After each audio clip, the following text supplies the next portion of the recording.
Ano kaya mga idol, ano kung lahat na matuloy yung sabi na wala nang backride sa motor, huhulihin. Dapat yan na pinag-isipan mo na yan bago pinatupad. Pinag-isipan ng ilang ulit-ulit na bisis kung tama yung ginagawa ng ganyan na walang backride sa motor. Ang mas lalong pinahirapan yan, yung tao lang yung nahihirap. Yan sa totoo lang.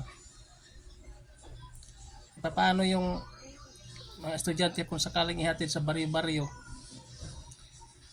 tapos may daanan na kalsada dahil pupunta sa school, paano magtaon mahuli? Di magmumulta pa sila. Yun ang mali doon. Sa totoo lang, takaw aksidente yung motor, pero dapat hindi yan ganun. Kung talagang kayo yan, may malasakit sa ganyan, sa mga laging aksidente, gumawa kayo ng sariling kalsada galing ng Manila papuntang Mindanao,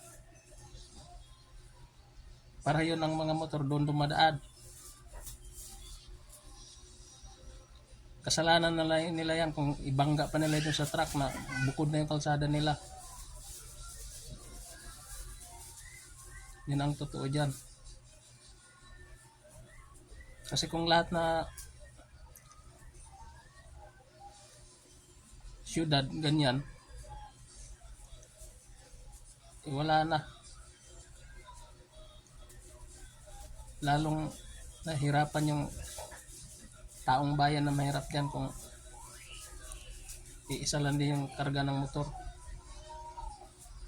Yung tunan yung pansin, yung gagawa ng kalsada na sarili ng kalsada para hindi takaw aksidente.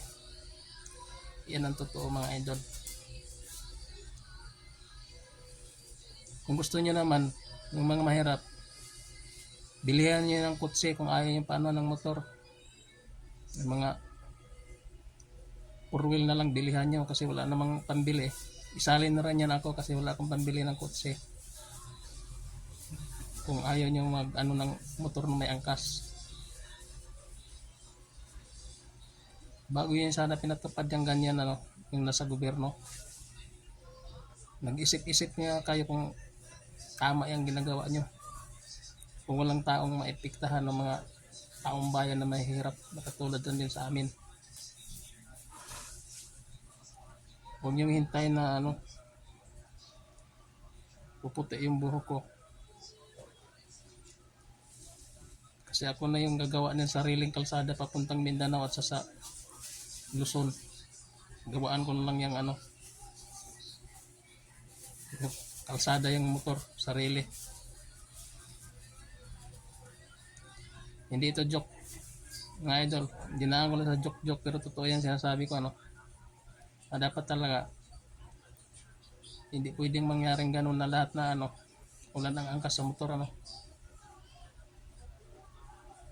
kasi kawawa naman yung mahirap, lalong pinapahirapan katulad sa akin.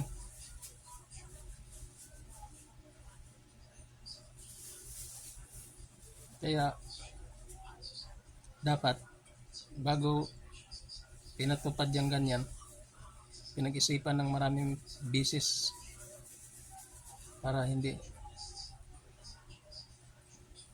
yung mga tao dismaya.